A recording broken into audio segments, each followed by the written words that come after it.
No alto da colina, Beto, o caracol veloz, decidiu que era hora de uma corrida. Ele desafiou a chuva que caía e a lama escorregadia. Posso vencer qualquer tempestade, repetia enquanto deslizava.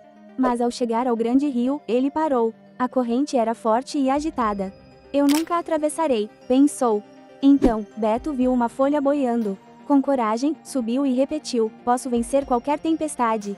A folha levou Beto serenamente até a margem oposta. Ao chegar, o sol brilhou, e Beto percebeu que superar desafios era mais fácil com coragem e um pouco de ajuda.